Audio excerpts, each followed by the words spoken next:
जय हिंद बच्चों, हमारे YouTube चैनल में आपका स्वागत है। आज हम लोग पढ़ने वाले हैं कक्षा 12 के गणित जो अवकलन के प्रश्नों को हल करने वाले। देख रहे बच्चों, ये प्रश्न है जो विद्या क्वेश्चन में है, पूछा गया है। दिया है y बराबर कास x के power sine x plus x के पावर x का x के सापेक्ष अवकलन गुणांक बच्चों क्या कीजिए, ज्ञात कीजिए। और देख रहे बच्चों 19, 23, 24 में पूछा गया। और ये बच्चों यह प्रश्न बच्चों इस साल के लिए 2026 के लिए मोस्ट इम्पॉर्टेंट क्वेश्चन है। और बच्चों और यह क्वेश्चन बच्चों आएगा तो कितने नंबर का आएगा, 8 नंबर का आएगा। कितने नंबर का बच्चों आएगा, 8 नंबर का। तो चलिए देरी न करके इसको हल करते हैं। देखिएगा बहुत ही आसान तरीके से अभी इस प्रश्न को हल कर लिया जाएगा। और बहुत ही इंपॉर्टेंट क्वेश्चन है बच्चों, वीडियो स्किप नहीं करिएगा, लास्ट तक अवश्य देखेंगे तो प्रश्न करना अवश्य आप सीख जाएंगे। ठीक है, तो चलिए हल करते हैं बच्चों। चलिए बच्चों, तो जो दिया है बच्चों y बराबर कास x के पावर x प्लस x के पावर बच्चों देख रहे हैं x दिया है। तो सबसे पहले बच्चों हम क्या करेंगे, इस वाले टर्म को u मान लेंगे और इस वाले टर्म को हम v मान लेंगे।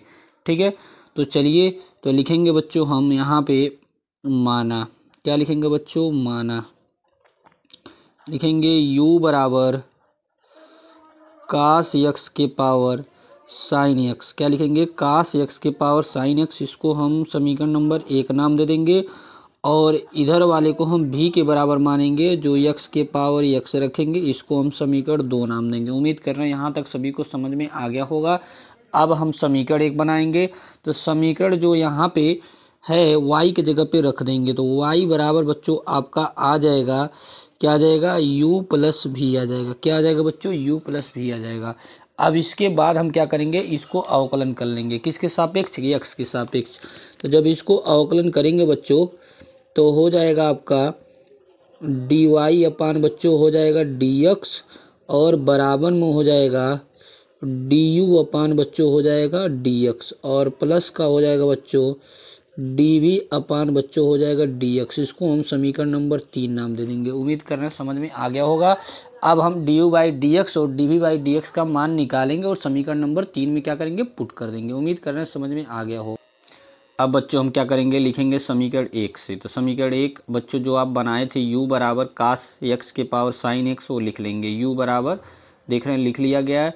अब बच्चों हम क्या करेंगे, सर्वप्रथम इसमें क्या करेंगे, दोनों पक्षों का लाग लेंगे। क्या करेंगे, दोनों पक्षों का लाग लेंगे। तो यहाँ हम लिख लेंगे बच्चों लाग लेने पर। क्या लिखेंगे बच्चों, लाग लेने पर। पहला काम बच्चों ए आप करेंगे, क्या करेंगे, लाग लेने पर।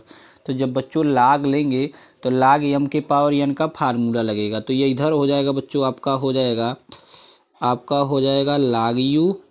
क्लियर हो पा रहा है, क्या हो जाएगा, लाग यू। और इधर बच्चों लाग एम के पावर एन के अकॉर्डिंग जो साइन एक्स है वो आगे आ जाएगा। क्या आ जाएगा, साइन एक्स आगे आ जाएगा। और हो जाएगा बच्चों लाग कास एक्स हो जाएगा। क्लियर हो पा रहा है। उम्मीद कर रहे हैं यहाँ तक सभी को, उम्मीद कर रहे हैं अच्छे से समझ में आ गया होगा। ठीक है, अब इसके बाद देखते जाइए बच्चों। तो इस वाले को हम प्रथम पद मान लेंगे और इस वाले लाग कास एक्स को पूरे को हम क्या करेंगे, इस पूरे पद को हम सेकेंड मानेंगे। उम्मीद करना समझ में आ गया होगा। अब प्रथम गुणे द्वितीय वाला जो फार्मूला बच्चों होता है अवकलन का, उसमें हम क्या करेंगे, रखेंगे। तो सबसे पहले हम यहाँ लिख लेंगे x के सापेक्ष अवकलन करने पर। क्या लिखेंगे बच्चों, x के सापेक्ष लिख लेंगे, x के सापेक्ष अवकलन करने पर। क्लियर है, क्या लिखेंगे, x के सापेक्ष अवकलन करने पर। क्लियर है। चलिए अब अवकलन करते हैं। तो देख रहे बच्चों यहाँ जो है x सापेक्ष तो अवकलन कर रहे हैं, लेकिन इधर वाला जो फंक्शन है u में है। तो जिस तरह लाग x का अवकलन 1/x होता है, उसी तरह अवकलन लाग u का अवकलन 1/u होगा, लेकिन du बाई dx लिखेंगे। ठीक है, उम्मीद कर रहे हैं समझ में आ रहा होगा। तो लिखेंगे बच्चों 1/u, लेकिन लिखेंगे बच्चों du बाई क्या लिखेंगे, dx लिखेंगे। उम्मीद कर रहे हैं समझ में आ गया होगा। अब फार्मूले में क्या होता है, पहले प्रथम पद होता है, तो प्रथम पद में बच्चों साइन x लिख लेंगे। फिर द्वितीय पद का अवकलन होता है। तो चलिए अभी अवकलन हम नहीं कर रहे हैं, इसको अभी सूत्र पे रख रहे हैं। तो हो गया बच्चों लाग कास x। ठीक है, उसके बाद बच्चों आप जानते हैं क्या होता है, प्लस होता है बीच में। फिर प्रथम सेकंड पद को हम लिख लेते हैं। तो सेकंड पद आप देख रहे हैं लाग कास x है, फिर फर्स्ट का क्या करते हैं, अवकलन करते हैं। फर्स्ट में क्या है बच्चों, साइन एक्स है। ये तो रहा, अभी सूत्र पे हमने रख दिया। ठीक है, उम्मीद कर रहे हैं समझ में आ रहा होगा। अब देखिए इसी को हम हल करते हैं। तो इधर वाला तो बच्चों हम लिखते चलेंगे, 1/u हो जाएगा du/dx बराबर साइन एक्स। और अब ध्यान दीजिए बच्चों क्या करने वाले हैं, इधर देख रहे हैं जो कास एक्स है इसको हम मन में एक्स मान लेंगे तो हो जाएगा लाग एक्स। और लाग एक्स का अवकलन बच्चों क्या होता है, 1/x होता है, तो हो जाएगा 1/कास हो जाएगा। फिर जिसको बच्चों हम माने रहते हैं उसका अवकलन करते हैं, तो कास है तो कास का अवकलन बच्चों आप जानते हैं बच्चों क्या होता है, माइनस साइन होता है। क्या होता है, माइनस साइन एक्स होता है। उम्मीद कर रहे हैं समझ में आ गया होगा। ठीक है, आगे बढ़ते हैं। फिर उसके बाद देखते जाइए बच्चों, इधर देख रहे हैं बच्चों आपका है कास लाग कास एक्स है, और यहाँ देख रहे हैं साइन एक्स का अवकलन करना है, तो साइन एक्स का अवकलन बच्चों क्या होता है, कास एक्स होता है। ठीक है, ये पूरा बच्चों हो गया। अब देखते जाइए इसके बाद होने वाला क्या है। अब इसके बाद यहाँ पे देख रहे हैं थोड़ा और सिम्प्लीफाई कर लेंगे, तो इधर बच्चों 1/u और du/dx बच्चों चलता रहेगा। और इधर देख रहे हैं बच्चों क्या हो जाएगा, माइनस को पहले हम लिख लेंगे और यहाँ हो जाएगा साइन एक्स, और एक साइन बटे जो कास हो जाएगा वो किस में हो जाएगा बच्चों, टेन में हो जाएगा। क्या हो जाएगा, साइन बटे कास किस में हो जाएगा, टेन में हो जाएगा। और इधर जो देख रहे हैं कास को पहले लिख लेंगे और उसके बाद हो जाएगा बच्चों लाग कास एक्स हो जाएगा। उम्मीद कर रहे हैं यहाँ तक सभी को समझ में आ गया होगा।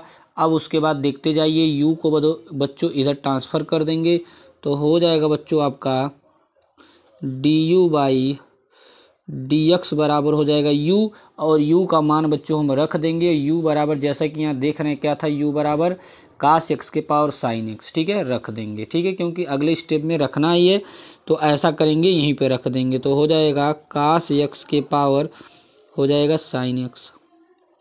और आगे वाला जो भी टर्म आया है बच्चों उसको यहाँ लिख देंगे तो हो जाएगा साइन एक्स और इंटू 10x। ठीक है, और उसके बाद आप देख पा रहे हैं क्या है, प्लस का कास एक्स और इंटू बच्चों लाग क्या है, कास एक्स है। ये बच्चों हो गया समीकरण नंबर फर्स्ट का पूरा अवकलन हो चुका। इसको हम समीकरण नंबर क्या नाम देंगे, समीकरण नंबर 4 नाम दे देंगे। उम्मीद करना समझ में आ गया होगा। अब देखते जाइए बच्चों इसके बाद होने वाला क्या है। ठीक है, अब हम लिखेंगे समीकरण नंबर 2 से। क्या लिखेंगे बच्चों, समीकरण 2 से लिख लेते हैं। तो लिखेंगे समीकरण 2 से। अभी तक बच्चों हमारे चैनल को सब्सक्राइब नहीं किए हैं तो अवश्य सब्सक्राइब कर लीजिए, बेल आइकन अवश्य प्रेस कीजिए जो, क्योंकि जो भी 2026 के पेपर में आने वाले क्वेश्चन हैं उन सारे प्रश्नों को बच्चों आपको दिया जाएगा हल करके। ठीक है, तो अभी तक चैनल को नहीं सब्सक्राइब किए तो अवश्य सब्सक्राइब कर लीजिए GIC के गुरुजी को। ठीक है, चलिए आगे बढ़ते हैं। समीकरण नंबर 2 बच्चों है भी बराबर आपका बच्चों था x के पावर x था। ठीक है, फिर उसी प्रकार से बच्चों क्या लिखेंगे, लाग लेने पर। क्या लिखेंगे बच्चों, लाग लेने पर।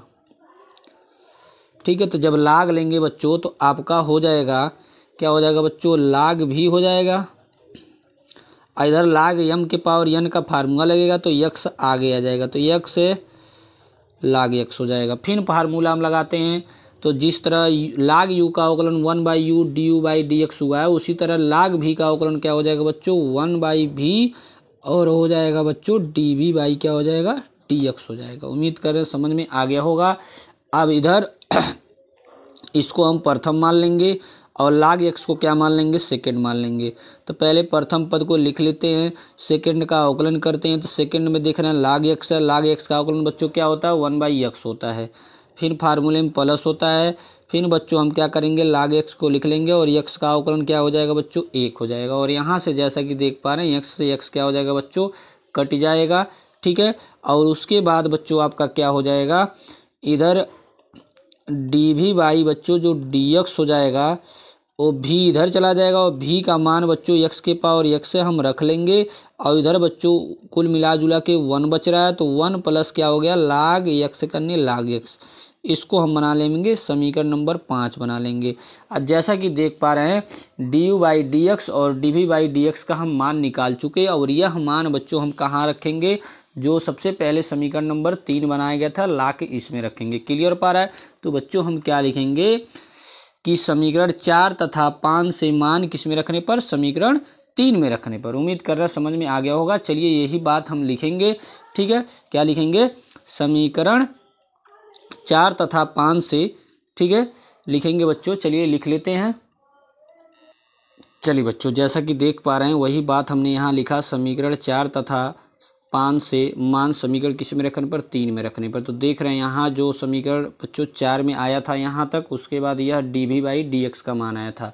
यह पूरा फाइनल आंसर हो गया बच्चों। 8 नंबर पक्का हो गया बच्चों, अवश्य आएगा बच्चों। क्लियर हो पा रहा? उम्मीद कर रहा सारे बच्चों को अच्छी तरीके से समझ में आ गया होगा। अगर कहीं पे आपको परेशानी दिक्कत होगा तो वीडियो आगे पीछे करके आप देख सकते हैं। ठीक है, अभी तक हमारे चैनल को नहीं सब्सक्राइब किए तो सब्सक्राइब कर लेंगे, बेल आइकन रिप्लेस अवर कर लेंगे। ठीक है, जय हिंद जय भारत। फिर मिलते हैं बच्चों नेक्स्ट वीडियो में।